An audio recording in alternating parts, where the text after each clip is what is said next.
विशाल वर्मा जी दिल्ली से। राधे राधे महाराज जी, आपके चरणों में कोटि कोटि प्रणाम। महाराज जी, 2 साल हुए भगवान जी और आप श्री संतों की कृपा से भक्ति मार्ग में प्रवेश मिला, भगवान के नाम की शरण मिली। महाराज जी, शुरू में ही सुन लिया था कि कृष्ण भक्ति और कृष्ण प्रेम में धीरे धीरे सब कुछ छिन जाता है, तब उतना सीरियसली नहीं लिया।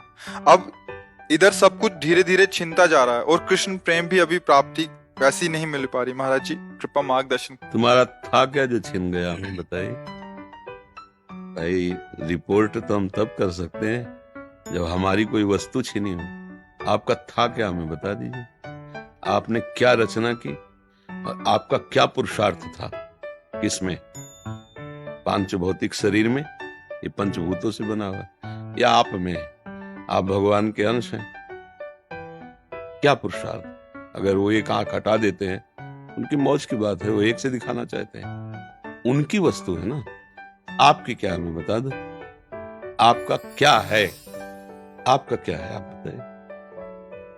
पढ़े लिखे गए आप तो भगवान ने बुद्धि दी है ना। बुद्धि का हरण कर ले तो फुटपाथ में कागज बटोरते घूमते है क्या आपके पास? अब जो बात आई छिन गई, तो इसका प्रारब्ध है। आप समझो, जो हम लोग कहते हैं भगवान सर्वस्व छीन लेते हैं, उसका तात्पर्य होता मन और इंद्रियों को भगवान में समर्पित होना। भगवान अपने बच्चों की बाहरी लीलाओं का, खेल खिलौनों का विनाश नहीं करते। भाव को समझिए। अवश्य में भोक्तव्यम कृतम कर्म शुभाशुभम।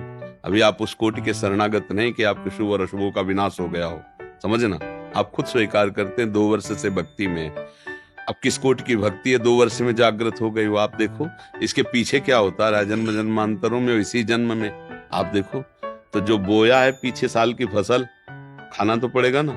और उसमें कह दें कि हमने बम्बूल बोया था, कांटे आ रहे हैं, भगवान ने जब से भक्ति शुरू की तब से कांटे खाने को मिल रहे हैं। गलत बात। पिछले वर्ष जो आपने किसानी में बोया, इस वर्ष वही खाओगे। अब जो बो रहे हो उसे तुम आगे फसल काटोगे। अभी इस कोटि का तुम्हारा ज्ञान या भक्ति नहीं आई जिसने जन्म जन्मांतरों के संस्कारों को भस्म कर दिया हो और विशुद्ध ज्ञान से प्रकाशित हो गया हो, तो फिर प्रश्न ही नहीं आएगा कि हमारा छीन लिया क्या। भ्रम, अज्ञान, मोह, पाप, भगवान क्या छीनते हैं? ये छीनते हैं। नहीं, लड़का छीन लिया तो भ्रम ही तो था, तो कि वो तुम्हारा पुत्र है। भगवान ही तो आए थे, तुम जान पाए क्या? तुम्हारे कर्म के भोग को देने के लिए उतने समय तक वो भगवान ही अंदर आए हुए थे पुत्र रूप में। तुम भ्रम से अपना मान लिया, रो बैठ के। तुम्हें भ्रम रुलाएगा नहीं। मेरा ऐश्वर्य छीन लिया, तो अनंत ब्रह्मांडों का ऐश्वर्य किसका है? भगवान का है। मुनीम बन के रहते तो ठीक से चल लेते, मालिक बन गए तो माया ने विध्वंस मचा दिया कि मायापति तो सिर्फ एक ही है, श्री हरि। तू मायापति कैसे बन सकता है? तू मेरा बेटा बेटा बन के रहता, मुनीम बन के रहता तो मालिक की संपत्ति। अगर मुनीम रहोगे तो घाटा मुनाफा में समान रहोगे। हमें तो पेमेंट मिल ही रही, जो घाटा पर हो मालिक का, जो मुनाफा हो मालिक। तो मुनीम बने नहीं, क्योंकि घाटा मुनाफा का तुम्हारे ऊपर असर हो रहा है। तुम हर्षित हो रहे हो और शोकित हो रहे हो। सिद्धांत से समझोगे तो भगवान पर कभी दोष नहीं लगा पाओगे। सच्ची मानिए, क्या छीन लिया है? जब कुछ था ही नहीं मेरा, तो छीना क्या? कोरा अहंकार छीना है, हमारा अज्ञान छीना है, हमारा भ्रम छीना है। बात सत्य मान लीजिए। भगवान जैसा कृपालु कोई नहीं, अध्यात्म जैसा कोई मार्ग नहीं है। परमानंद प्राप्ति के लिए अध्यात्म मार्ग है। जब हम अध्यात्म मार्ग में चलते हैं तो इसमें एक गुप्त बात है कि अनंत जन्मों के पापों को भगवान भस्म कर देते हैं। पर जो उन जन्मों से पाप कर्म का फल निकालकर इस शरीर की रचना हुई है, वो हमें भोगना पड़ेगा। क्योंकि अब हमारी भक्ति चल रही। शरीर बनने के पहले जो हमारे कर्म थे, उनके अनुसार शरीर की पूरे जीवन का फल लिख दिया गया है। इतने समय के बाद ये रोग होगा, इतने समय के बाद हाथ टूटेगा, इतने समय के बाद आंख टूट, हमारे कर्म के अनुसार। और भक्ति अब हम कर रहे हैं तो हमारी भक्ति पीछे के जो कर्म संस्कार जमा है उनको नष्ट कर दिया। आगे जो कर्म संस्कार भक्त हैं इसलिए गंदे होंगे नहीं। अगर भूल चूक से हो भी जाएं तो भगवान उससे क्षमा कर देते हैं। रात न प्रभु चित चूक किए की, करत सुरत 100 बार ही की। हृदय से देखते मेरा भक्त है, क्षमा कर देते। पर इस शरीर का जो भोग आया है, इसको भोगना पड़ेगा। बड़े बड़े संतों में देखो, रामकृष्ण परमहंस जी के गले में कैंसर था, हर तरह के भोग। श्रीवास जी के आंगन में खड़े होकर महाप्रभु चैतन्य देव अपने परिकर के साथ कीर्तन कर रहे हैं और उनका पुत्र पधार गया। दासी ने कान में आके श्रीवास जी से कहा, पुत्र पधार गया। बीमार था, पधार गया। उनका दोबारा आवाज नहीं, महाप्रभु के कीर्तन में फर्क नहीं पड़ना चाहिए। और मंजीरा जोड़ के और जोर से कीर्तन करने लगे, नाचने लगे।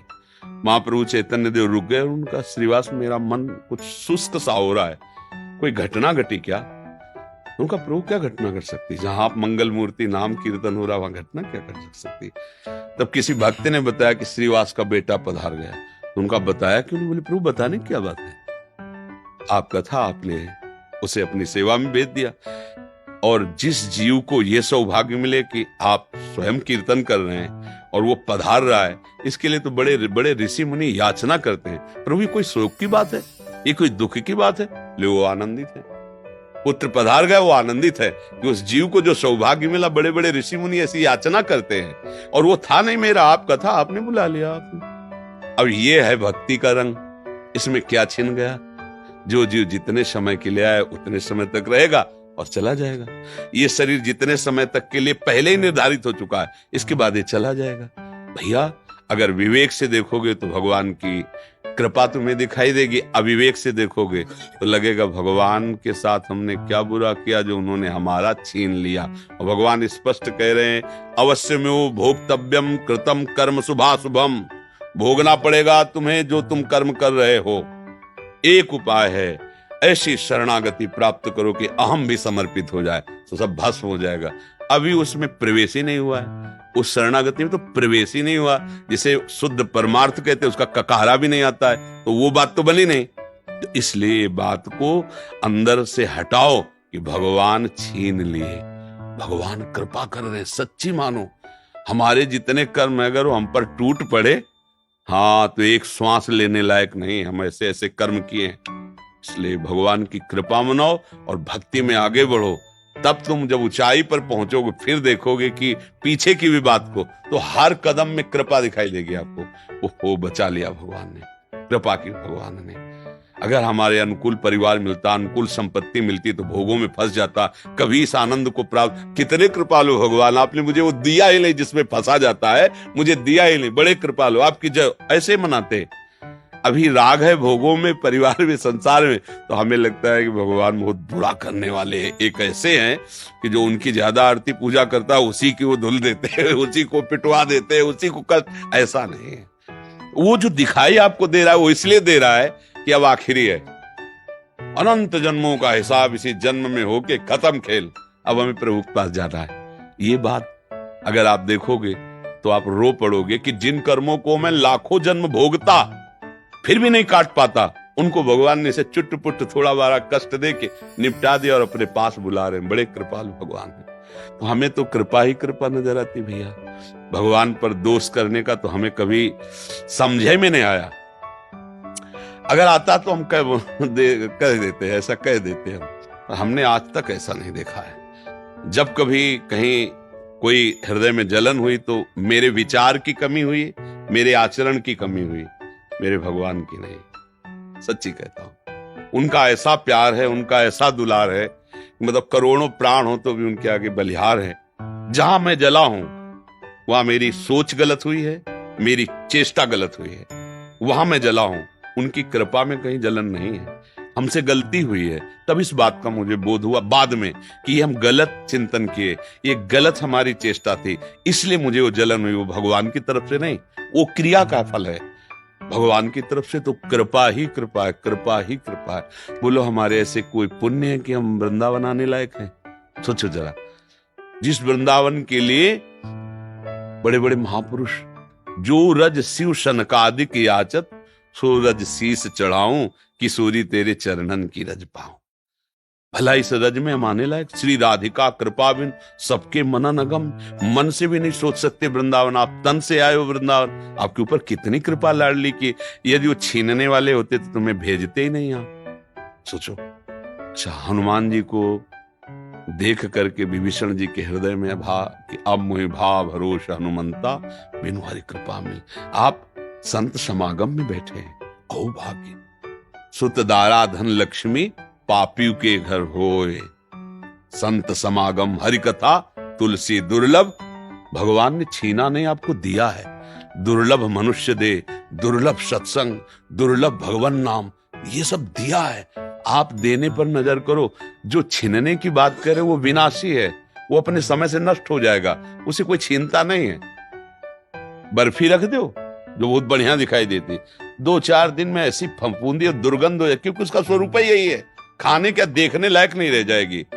देखो एक समय चिकने चुपड़े बच्चे थे, जवान हुए, झुर्रियां पड़ रही, मरने की दशा आ रही, ये भगवान थोड़ी कर रहे हैं, ये इसका स्वभाव है भैया। फूल है, फल लगा, पका, गिरा, खाया गया, मल बन गया, नहीं खाया गया, सड़ गया।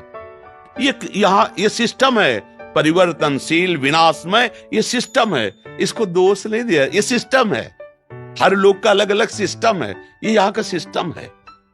वही तुम्हारे साथ जब हो रहा तुम्हें लग रहा भगवान छीन रहे हैं, तो यहाँ कुछ अविनाशी हो तो मुझे बताओ, कुछ अविनाशी, प्रभु ने अविनाशी चीज तुम्हारी छीन ली हो तो हमें बताओ। जब भगवान लिख दिए हैं, मान लो आप जाओ किसी पुस्तकालय में और कह दो जरा 1 इंजेक्शन 2 टेबलेट और वो जरा, तो कहेगा भैया लिखा क्या देख लो इसमें। बोले पुस्तकालय, तो बोले आप मांग क्या रहे हो, औषधालय जाइए आप, इसमें भगवान ने लेबिल में लिख दिया है दुखालयम अशाश्वतम, दुखालय और नाशवान। अब भगवान ने क्या छीना है भैया, इसमें लेबिल लगी हुई, पहले पढ़ो, जहां तुम आए हो इसका नाम मृत्यु लोक है, इसमें दुख ही दुख है, इसमें सब कुछ छूटने वाला है। अब तुम पकड़ के बैठो कि हमारा ना छूटे, तो आज तक कोई ऐसा नहीं रहा कि जिसका पकड़ा हुआ कुछ बचा हो, सब छूट गया है, शरीर भी छूट गया है। क्या मिला? नाम, परम धन राधा नाम। कबीरा सब जग निर्धना, धनवंता नहीं कोई, धनवंता सोई जानिए जाके राम नाम, राधा नाम, कृष्ण नाम, श्याम नाम। तो भैया आपको प्रभु ने दिया है, वो दाता है, वो लेने वाले थोड़ी है। भूल से सरकारी संपत्ति पर कब्जा कर लो और जब सरकारी पार्षद आके छुड़ाए तब आप गाली दो सरकार को। भाई देखो तुम्हारी भूल है, माफीनामा तुम्हें लिखना चाहिए। सरकारी जमीन पर कब्जा किए हो और इसके बाद जब छुड़ाने आ रहे हैं तो आप गाली दे रहे हो, तो गलती आपकी हो रही ना।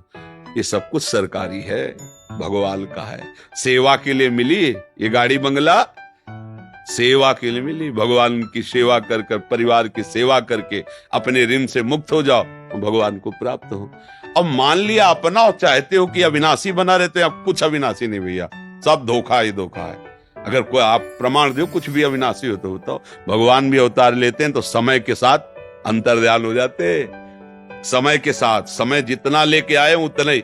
जब भगवान ने ज्यादा रुके समय के आगे प्रगट अवतार में, तो हम तुम कैसे आशा करेंगे भैया जरा हमें संजीवनी मूर्ति चटा देना कि हम थोड़ा नहीं। जितनी आयु है, छठी राव के अंक जो विधना ने लिख दिए, छठी राव के अंक, राई घटे न तिल बढ़े, रहुरे जीव निशंक। यहाँ जो होला है वही होगा। तुम राधा राधा जपो, धर्म से चलो, जो साथ है उनको लेके चलो, जो छूटते जाए जय श्री राधे, आगे बढ़ो। ये महाप्रस्थान लीला है। अगर यहाँ पकड़ के बैठे हमारा लड़का, हमारी पत्नी, हमारी संपत्ति, हमारा शरीर, हम विद्वान, हम धनी, तो बाद में रोने के सिवा हाथ कुछ नहीं लगेगा, क्योंकि ये सब तुम्हारा ना था, ना है, न रहेगा, पक्का किसी का लगे ऐसा हुआ। शुद्ध बात समझ लोगे ना तो आनंदित हो जाओगे। और नाटकबाजी से इसका हल होना नहीं है। नाटक में नाटक क्या, गंदी नाली के पानी से हाथ धोगे तो पवित्र थोड़ी हो जाएंगे। माया का नाटक चल रहा है। मैं और मोर तोर तय माया, एकमात्र भगवान है, दूसरा कुछ नहीं। माया ही सब कुछ ऐसा दूसरा दिखा रही है। भजन करो, माया का नाश होगा तो आप खुद समझ जाओगे कोई नहीं, आप सत्य स्वरूप भगवत स्वरूप हैं। आप कोई मनुष्य नहीं हैं, आप कोई जीव जंतु नहीं है, आप भगवान के अंश अर्थात भगवत स्वरूप हैं आप। बस यही तो भूल गए, और यही याद आ जाए तो अभी मस्त हो जाओगे, अभी आनंद आ जाएगा। कोई था नहीं, कोई है नहीं, कोई रहेगा नहीं। एक ही था, एक ही है, एक ही रहेगा। बात पकड़ लीजिए। दूसरा तुमने जो माना है वो तुम्हारा भ्रम है, इसलिए तुम्हें रोना पड़ेगा, भयभीत होना पड़ेगा, दुखी होना पड़ेगा। यही तो हो रहा है ना।